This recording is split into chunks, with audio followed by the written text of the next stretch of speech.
This is ACC Nation, your source for ACC sports coverage. Connect with us at accnation.net. Listen to our podcast and streaming radio.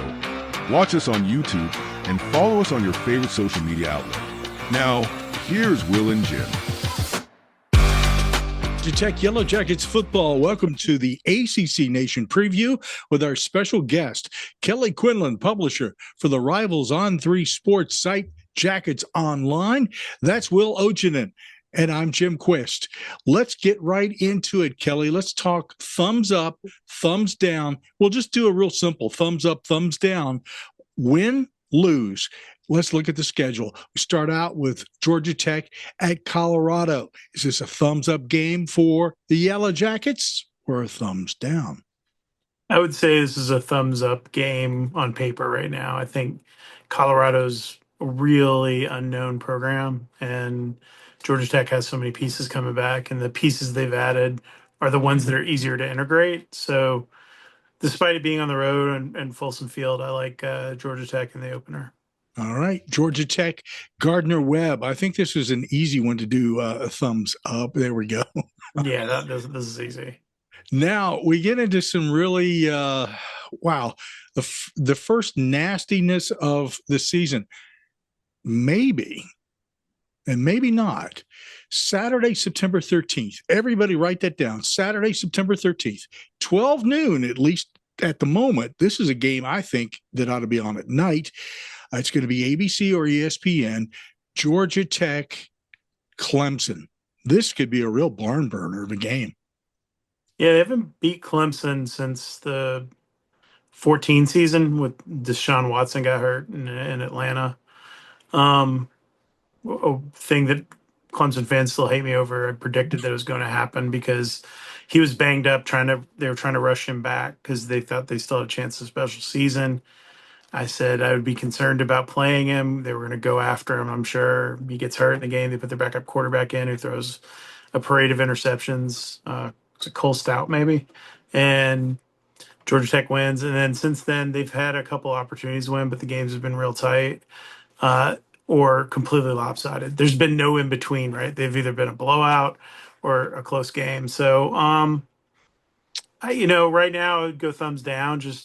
I think Clemson has a really good team coming back, and they're going to be, top 5, I'm sure. I think they might be in the top 3 right now in the preseason polls. I want to see a little bit more from this team before I'm ready to jump out on that ledge with Clemson. Yeah. All right, our next game up is Georgia Tech and Temple. And that they'll get to avenge the terrible loss they had in Philadelphia in Jeff Collins' first year, I think it was, in 19. So embarrassing. Where they fumbled the ball into the end zone a couple times in that game and didn't score an offensive touchdown. It was the great sort of example of what football would be like with Jeff Collins there. There's a pregame brawl on the field a little bit between the Temple players and the Georgia Tech players. It was I think they'll get some revenge, and Temple's really struggled. Ironically, really since Jeff left, to be honest, they've been really down. So, I like Georgia Tech there, thumbs up. All right, Georgia Tech and Wake Forest. Another thumbs up. I mean, Wake is just a disaster. Who's on their team now? There's a reason why. And I'm friendly with Dave Clawson, why he walked away, right? And I just it may be a close game. I just don't see them being very good this year. I think they have a huge hill to climb to be competitive again. This isn't going to be like Duke where they had some nice pieces and Manny came in and did some stuff, or Mike Elko before that. Wake is just down. They've lost so many guys over the last few years, and the recruiting was always very specific for what Dave was running with the OC Warren, and I just don't see it. I think they're going to struggle to win, more than 4 games probably at Wake this year. Ramblin' Wreck takes a break after that game and then come back on Saturday, October the 11th. It's Georgia Tech and Virginia Tech, the Tech battle.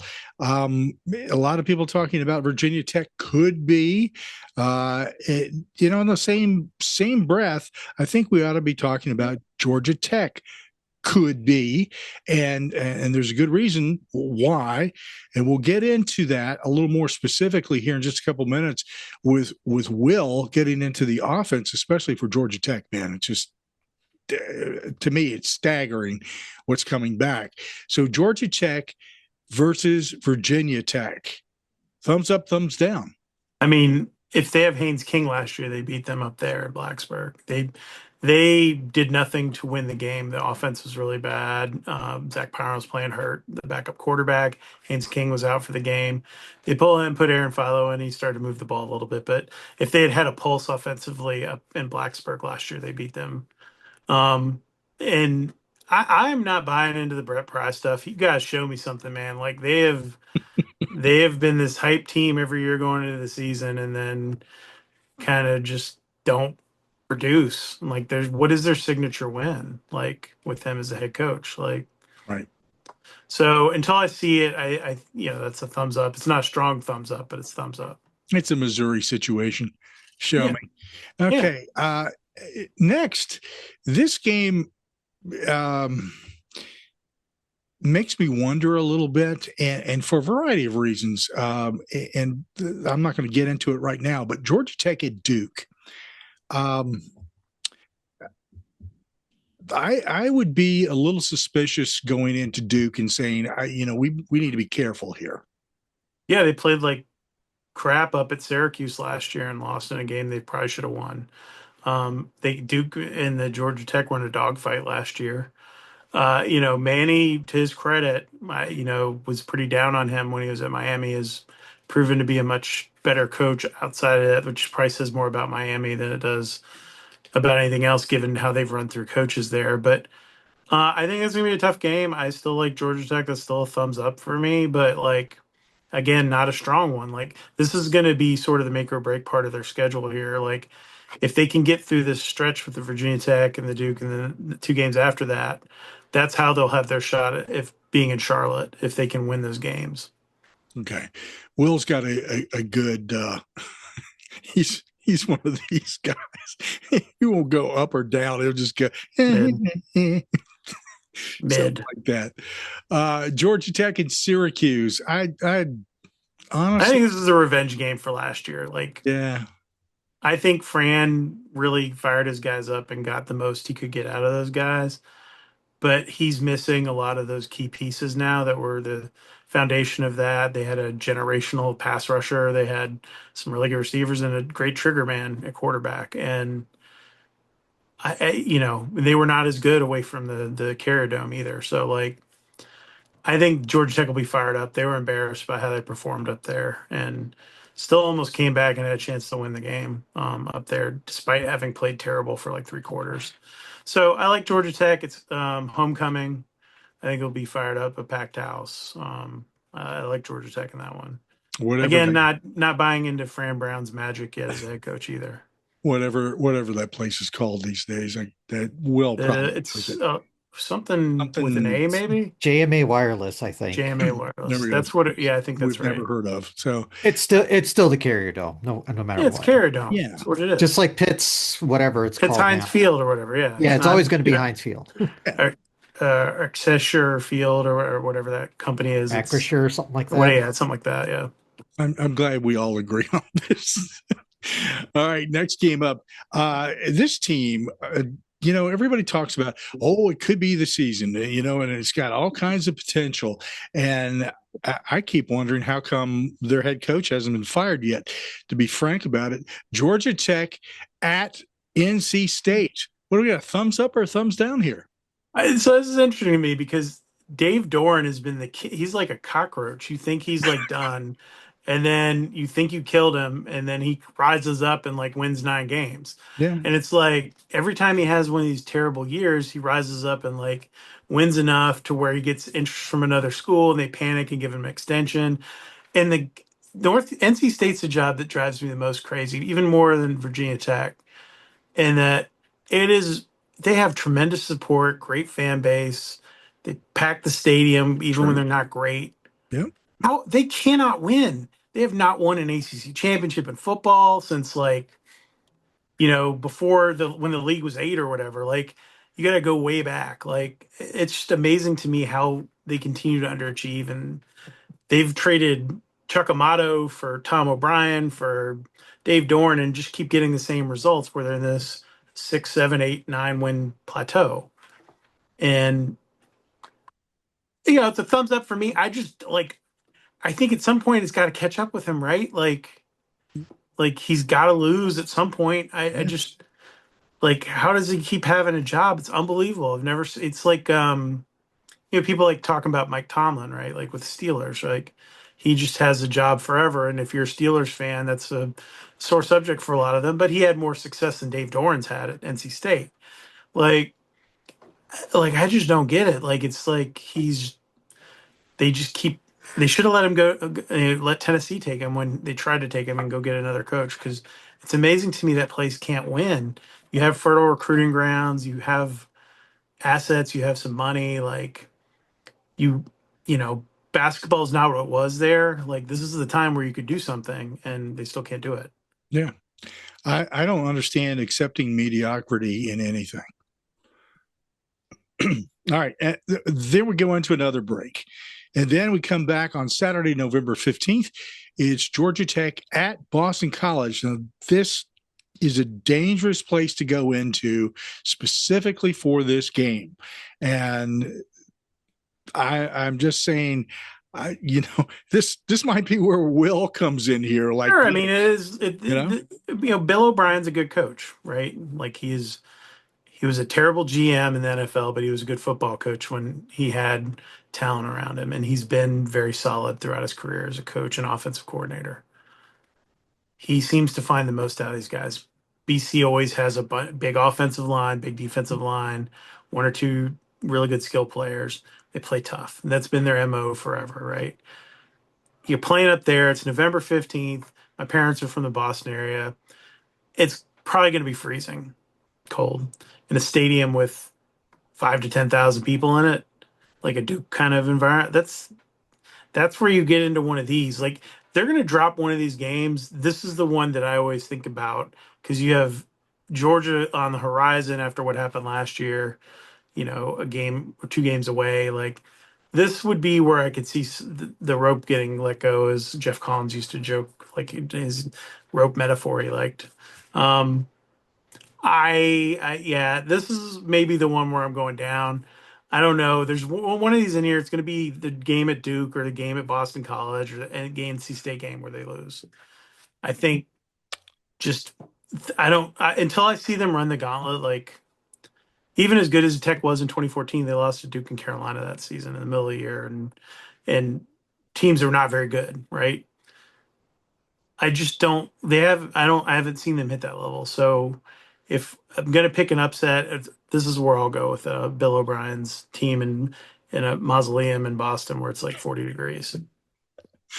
all right. Next game up is Georgia Tech and Pitt. And we always jokingly refer to Pitt as the roller coaster of the ACC because you never know what's. Well, do we know if Eli's going to play in the game or not? They played Notre Dame the week before, I think, too. I mean, this might be like one of Pat Narduzzi's last games. Like, I just feel like he's kind of running. They're running out of. He's running out of rope there too. Yeah, He's not a most pleasant guy in the world, from what I've gathered from talking to people around there, and so that's I true. imagine that's wearing thin. And they keep going through coordinators and all these and having all these ups and downs because of that.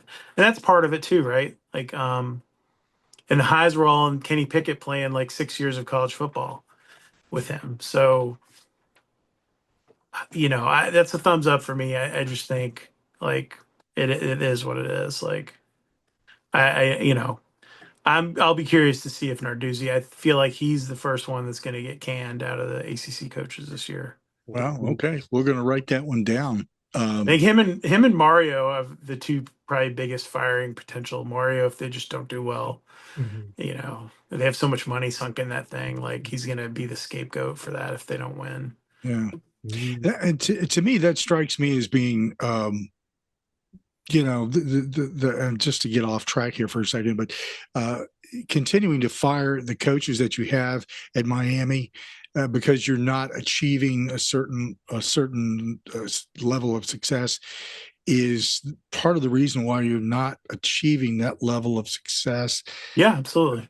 So maybe people ought to start looking in the mirror a little bit more and being reflective. Um, this the last game of the season. Um, this is a a game that warms the cockles of your heart for a variety of reasons. Georgia Tech and Georgia. It's going to be at the Mercedes-Benz Stadium in Atlanta. Um, to tell you the truth, I just keep feeling like Georgia Tech is hitting that kind of momentum that they're gonna knock off Georgia at some point. Now, whether it's this season or next, whatever the deal is, uh, maybe the potential is there this season. So here's how I look at it, because I'm looking at Jordan, knowing a lot about Georgia, obviously being here and having friends that are huge fans of them and stuff. They have a really tough schedule. They play Tennessee on the road. They play Alabama at home. They'll play Ole Miss at home again. They play Florida, who seems to have turned a corner a little bit. They play Texas 2 weeks before that Hmm. Georgia Tech game. Yeah. And I'm not like a big Gunnar Stockton guy. Like I was not particularly impressed with him. Like if they're gonna get him, this is the time to get it. If they're gonna get him in Atlanta, which they haven't won in Atlanta in 25 years, Forever. like Yeah. yeah, they've not played as well. The games have been weird. The games they should have lost, they've won in Athens, and the games that they should have won at home, they've lost during the Paul Johnson era. Um, so when I look at all of that, I just feel like maybe this is the time to get him. It's sort of like this. Like I think it'll be a dogfight, like no pun intended, like it was last Ah, year. Um, but I Sure, think sure that that pun was intended. but it'll be interesting. You have two teams that may be playing, for potentially play if the schedule goes like I think it will, they may be in a position to play for a playoff, and so Georgia could be as well if they can survive their gauntlet. So there's a lot riding on the game as well. And then Georgia's got to turn around if they do are in the SEC championship, play a game in that same stadium the next week. Like there's a lot of weird stuff around that game. And I know Kirby Smart's concerned. I know that Georgia fans are concerned after watching what happened last year, and you know they were no call away from being dead in the water the fourth quarter to that targeting on Haynes King, and then one or a bunch of fluke plays in overtime from having a different result for either team. So I think it's been interesting to see that gap narrow, and I really like what Georgia Tech's doing with their offense. And I'm just curious. I think people are buying into Georgia based on what Kirby Smart's done in the past, but I don't know this is one of his better teams. And I felt like last year they weren't one of his better teams either. And I feel like maybe it'll be interesting to see if they've progressed or regressed in terms of the offense. And I'm friendly with Mike Bobo, but again, like they're running plays that I saw, 20 years ago, and like, is that going to get it done? And it's fascinating because a lot of the Georgia fans have this like infatuation with Buster Faulkner, Georgia Tech's offensive coordinator, who was on staff there with Todd Monken and Bobo, and him coming over, and that was like their fantasy was they were going to get Buster Faulkner and Jeep Wade, Brent Key's up, like 2/3 of Brent Key's kind of offensive brain trust to come over, and it's been interesting to see. This is the first time since maybe like Friedgen was the OC at Georgia Tech that you've seen like them kind of covet some things that Georgia Tech has, and Haynes King obviously too. And um, maybe this is when they get it. I know. Tell you this, I know Brent Key very well now, and have spent a lot of time with him. That dude is thinking about that beating Georgia every single day when he wakes up, as soon as his feet before the feet hit the ground. So it would be huge for the program. It'd be a turning point. Is it one of those things you're going to predict today? No, but like, could I see it happen? Absolutely. Fair enough. That's probably the best kind of answer ever. So no thumb up or thumb down on that. It's The let's middle. wait and see. So it's going to be an interesting game. And since you brought up Haynes King, and we were referring to it earlier, Will, it's time to get into offense and defense. Let's find out what's going on with Georgia Tech and what makes this team work. Definitely, and as always, good to talk to you, Kelly. But I'm gonna change it up a little bit and start up front with the offensive line because I feel like if there's one question on this Georgia Tech offense, it's the line because they lost a few starters, and right now it doesn't feel like there's a ton of known depth at that position. So how are they gonna replace those starters up front? So the left tackle spot, which is sort of the anchor of the line, is Ethan McKinney. He started 2 years ago at left tackle most of the season, and then Corey Robinson kind of took over when he hit that freshman wall a little bit. He was hurt last year, missed like a big chunk of the season, ended up redshirting because of that. But he started in the bowl game, played a lot down the stretch. Or I think he started. He played a lot down the stretch, but still wasn't healthy. He looked great in the spring. He's the left tackle. He's the anchor. Left guard's Joe Fiesel, who was hurt all of last year, multi-year starter at left guard. The center position's sort of the big swing spot on this. And Harrison Moore, who played center, tackle, tight end last year for them, and was a backup guard at times is the starting center probably going into the season. Really smart player. They love him. He had a great spring. The right guard spot, I think, is where the real strength of this team is. Keelan Rutledge, who they managed to hold on to. A lot of teams were trying to get him to go into the portal. He had a terrible car accident, almost lost his foot um, going into last when he came out of the portal from Middle Tennessee State last December. He had a car accident. He was driving to go visit Clemson, got in this car accident after visiting Georgia Tech, and then decided that was God's way of telling him to go to Georgia Tech. He told me. So Big Red, as they call him, I've seen Big Red this summer is in tremendous shape. He is an NFL level prospect as an offensive guard. He will have a much better year. Was very good last year. The right tackle is the big spot where they've done some things. They brought in Malachi Carney from South Alabama, who's a really talented, he's a giant human. Like he is a giant person. Um, who started last year, and then they brought in William Reed from Princeton, who can play both tackle spots, could play guard too if he needed to. So they have some flexibility there. I think they're going to be okay. Um, and then they have some really young, talented guys.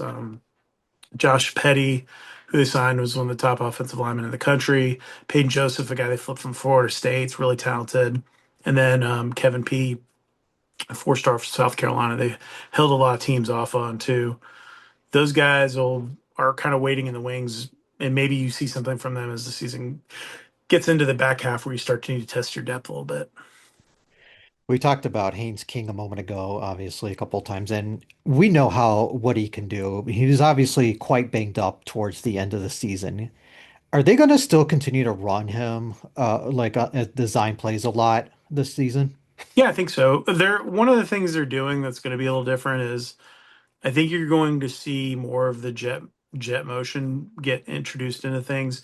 They have depth at receiver and running back now, so they can do more things. Jamal Haynes can play slot. He can line up out there, pivot back, motion back into the backfield. There's a lot of things they can do. They did a lot of that in the spring, and they talked about it. They wasn't like trying to keep that secret or anything, but that's one of the things they're kind of mixing in. Now they feel like they have some running back depth that could take some pressure off of the run game. They have depth at running back. Trelane Maddox is back, who came back from a broken leg and then broke his foot or something. Forget what he had, a lower leg injury last season, but looked really good. Chad Alexander's back. They brought in a kid named Malachi Holsey from Penn, who's really good, and then they have a two stud freshmen, J.P. Powell and Shane Marshall, that they really like. So they're good. I think that can take some pressure off Haynes King in terms of the run game. I think if he's throwing the ball, that helps. And they're loaded up at receiver, so he should be able to throw the football. And I think that will relax some of the pressure in the box on the run game and allow them to run the football more successfully. That was an issue last year because I think his shoulder was bothering him a lot earlier than people realized with the chronic joint issue that he had. Yeah, you mentioned receiver, and they lose Eric Singleton to the Porter, but they get Malik Rutherford back, and then they say it. This is a pretty loaded position. Who's planning? Who do you think steps up for them at receiver with Rutherford? They replaced one Eric with another. They got an All-American and Eric Rivers from FIU, who had a tremendous season for them, and they got his partner Dean Patterson. Those are your two outside guys to go with Malik in the slot, and then they have a whole nother lineup. The three guys behind them would normally have started at Georgia Tech. Like in most years, Isaiah Canyon, Zion Taylor, and Bailey Stockton would start at Georgia Tech, and they're coming off the bench in this group. I think they're really loaded up. They got six guys that are very talented. They added the kid whose name I'm blanking on, who's kind of a gadget guy, is a kick returner, Raheem Smith from Bowling Green, who can also do some interesting stuff with the slot, with the run game. He gives you a little flexibility there.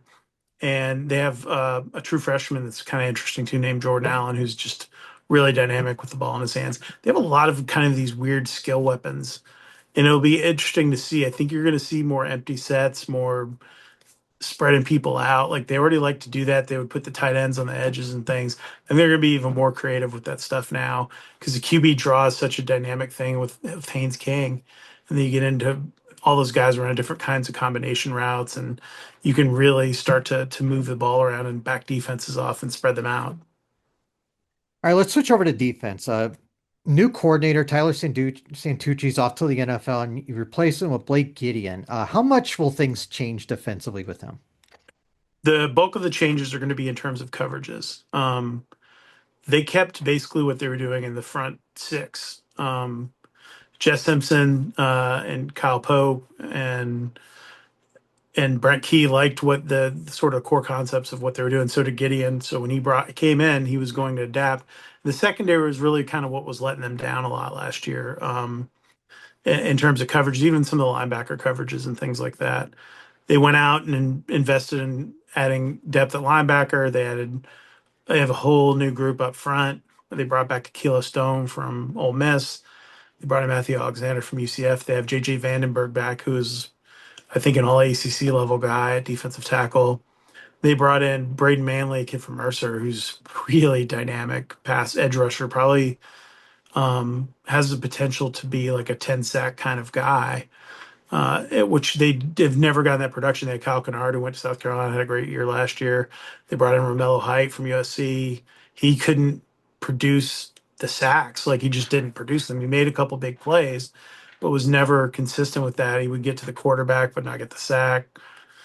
If they can start to generate that pass rush, it really changes everything. But the whole secondary and the way they're going to cover and all that's changing, and that's where Gideon's putting his stamp on things as a guy with NFL experience and college coaching experience, that he wants to change their coverages, be more dynamic in there, have mixed coverages where you're playing maybe a man on one side and cover on the other side, things like that.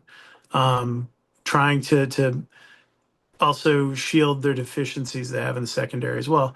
And then they went out and brought a ton of guys in the secondary to compete and various levels, from signing one of the best high school safeties in Tay Harris to bringing in guys like Daquan White and Kelvin Hill, who've jumped right into the rotation from G6 schools, who are good enough to play anywhere in college football. They've done a really nice job with kind of building out that depth in the secondary and trying to get to the point where, you're not playing Clayton Powell-Lee 80 snaps a game. You're not playing, Amari Harvey 60, 80 snaps a game. Like, they want to be able to roll guys.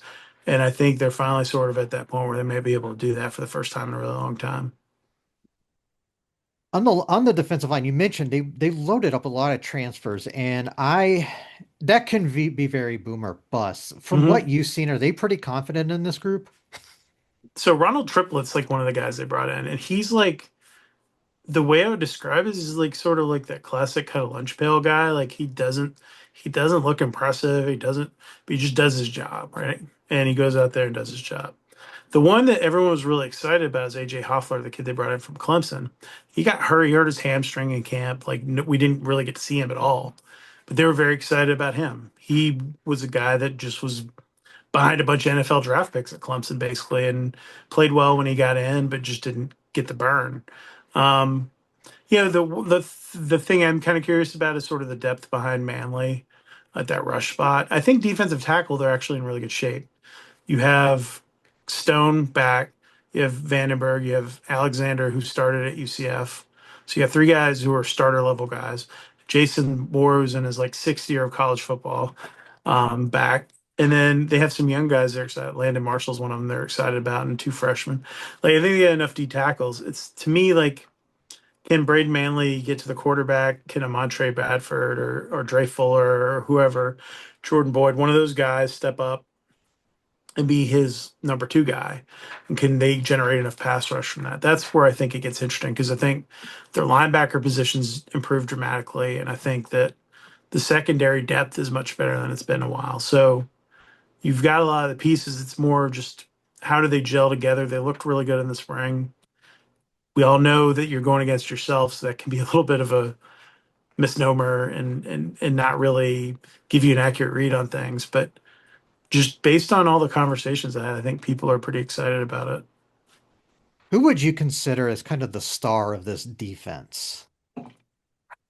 That's an interesting question. Um, First time for everything. I think it's JJ Vandenberg, probably the defensive tackle, and then the other guy I really like. Well, there's in the secondary, Omar Daniels. I really like. He came on. He was playing nickel. They moved him to safety, and then he just kind of came to life playing safety last year. And I think Amari Harvey's a really good cover corner. He got banged up last year, had to play too many snaps. I think he's got a chance to be a special guy too. He has that kind of dog in him, like the just intense competitor. Like he laid out one of his teammates in the spring game. We were all like freaking out because it was a really ugly play, but it was just how that dude is wired. Brent had to pull him aside and be like, "Hey, don't do that. Like you killed your teammate. Like don't do that." Like, but that's just how that dude is. He is hyper competitive, and I think he has a chip on his shoulder and has a chance to be a special guy. And I think the Manly kid I talked about, they think that he's a freak and like has a chance to play on Sundays. Like they think they got like the steal of steals in that kid, getting that kid from Mercer. We'll see. They dogged it, I think, a little bit in the spring game too, so people wouldn't see some of the stuff. They held some guys back too in the spring game, intentionally to not maybe show some stuff to Colorado, knowing that that was their first game. It was if they were playing Gardner Webb game one. I think they would have probably rolled some more guys in the spring game. So we've all been doing this for a long time now, and so we've seen plenty of things each season come and go. From the outside looking in again, as we're just sort of those casual observers on our end of things. I'm looking at this and I'm going, this team for the last couple of years has always felt to me to be underrated and then overperformed. And people were like, wow, did you see what they did this year? And I'm thinking this year, boy, it's subtle, but it's like I can feel that red hot poker. Now, I see that, I feel that, but this is what I do.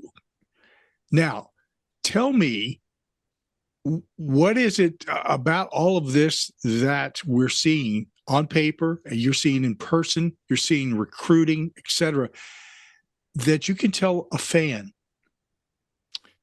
hey, man, you really need to be paying attention this year. This might be that special moment when this team takes that leap.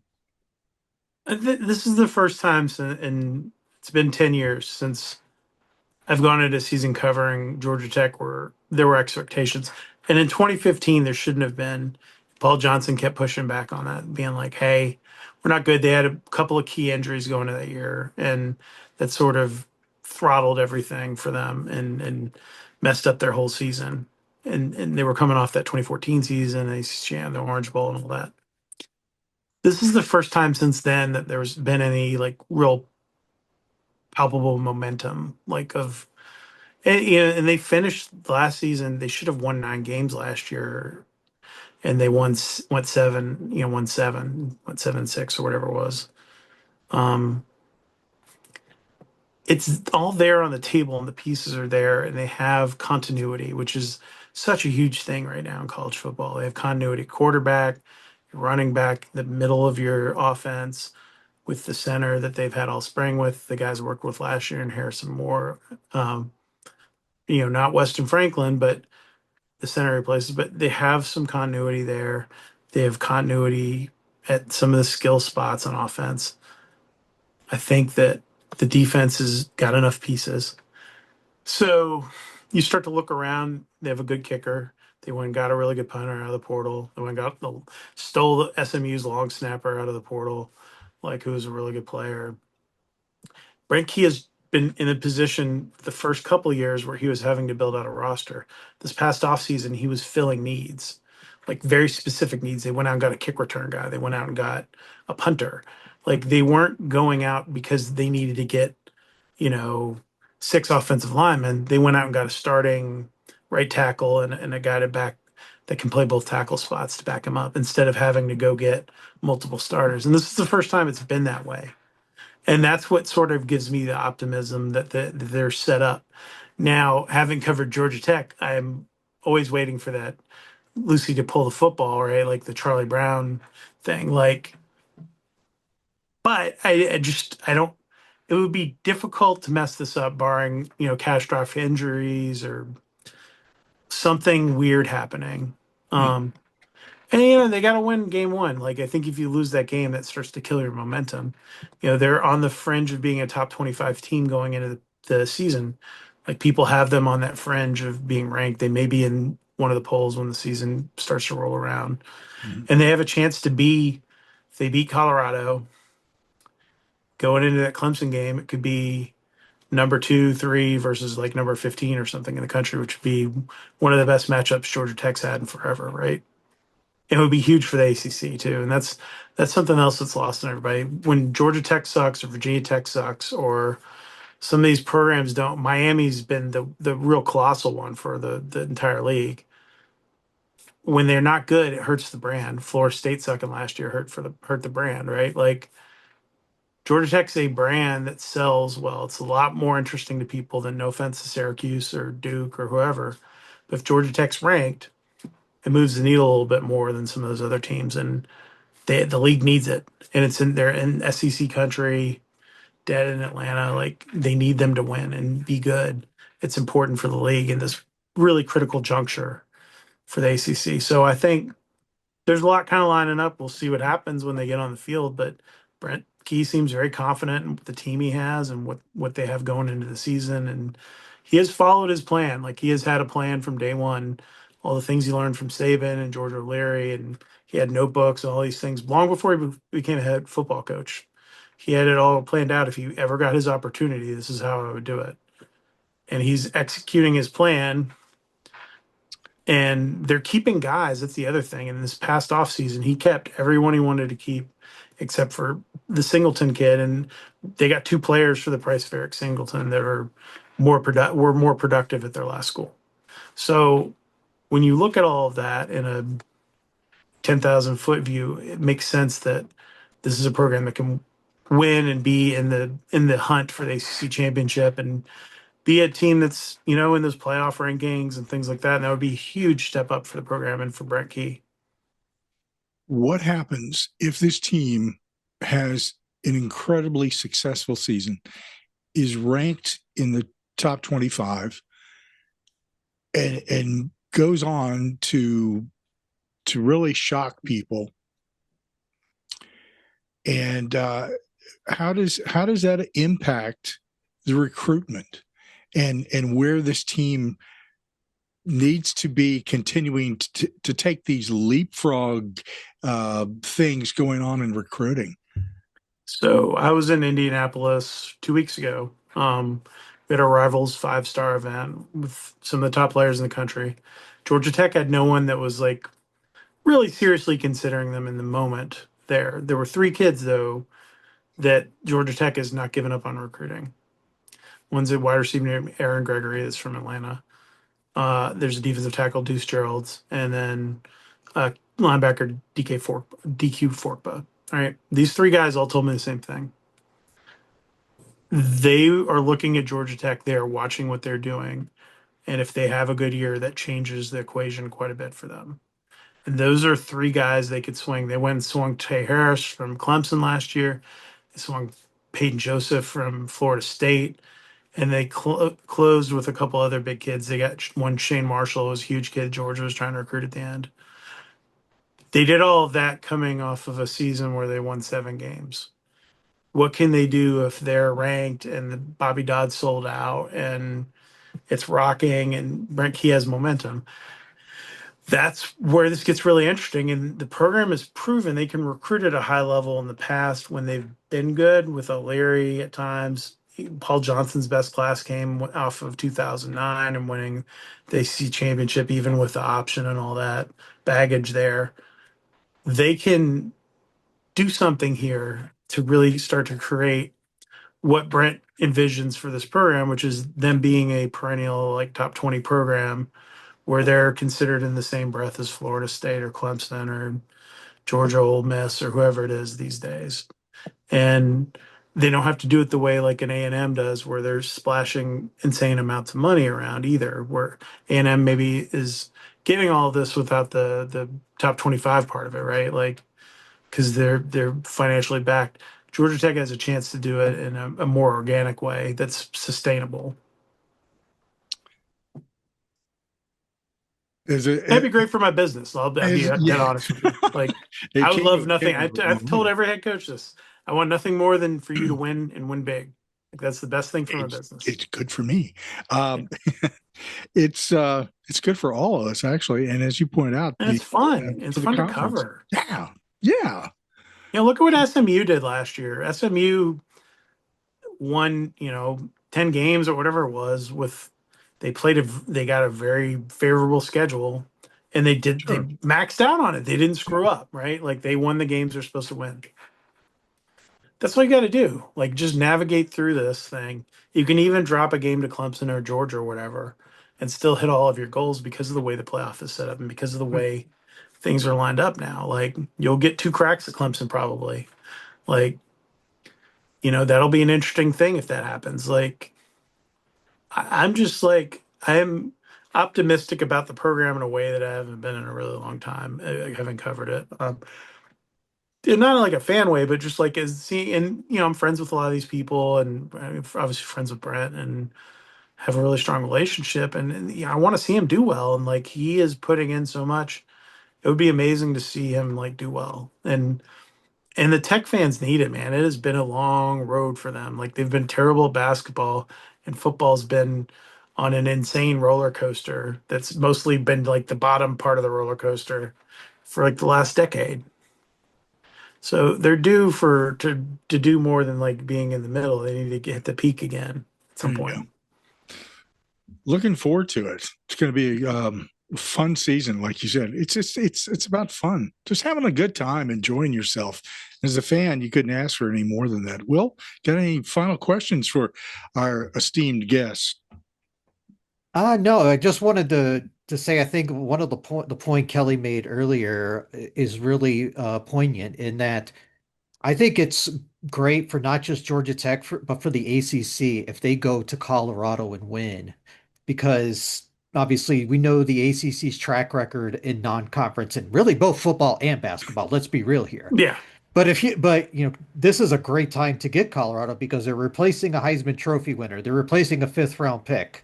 They're going from a more of a passing offense to more of a running offense. And I don't think they're going to have that figured out in game one. So that's the perfect week to get them. And then also, as you mentioned, no Louisville or no Miami on the schedule too. And if there's and I think Georgia Tech's going to be favored just about every other conference game. So if gambling's legal in your state, I might throw a few coins down on Georgia Tech. Just saying. I wonder I haven't seen what the win over under is That's a in good Vegas. question. It's not legal in my state, so it doesn't matter to me. All right. So. It's legal in mine, so I'll send it to you. How's that? I'll share it with you offline because I can't do it. I can't do it this way. Sort of. Huh. Okay. I see what Vegas is thinking. So Look good. okay. I give 7.5. Okay. So last year I think it was five and Yep. 5.5. Yeah. So they've been better than the odds with Brent. Each of his Add, seasons as a head add, coach. add two to that. Over. Definitely on the I'm over. saying 9.5. Anyway, whew, just put ourselves all out on a limb here for just a few moments. Yeah. See what happens. Georgia Tech Yellow Jackets football preview. Hey, no more fun than with our special guest, Kelly Quinlan, who is the publisher for the Rivals on 3 sports site, Jackets Online. Kelly, always a pleasure to have you on, man. And I know you've been busy as all get out, and people are looking forward to hearing more about what's coming down the pike. They're going to be looking for your videos and everything else because this is an exciting season ahead. And we really appreciate you coming on and providing this preview of Georgia Tech. Yeah, check out all our work at Jackets Online. Find me at Kelly_Quinlan on X, Twitter. And thanks, guys. I appreciate it. And hopefully there'll be more interesting stuff to talk about as the season rolls along. Thanks, Kev. Thanks, guys.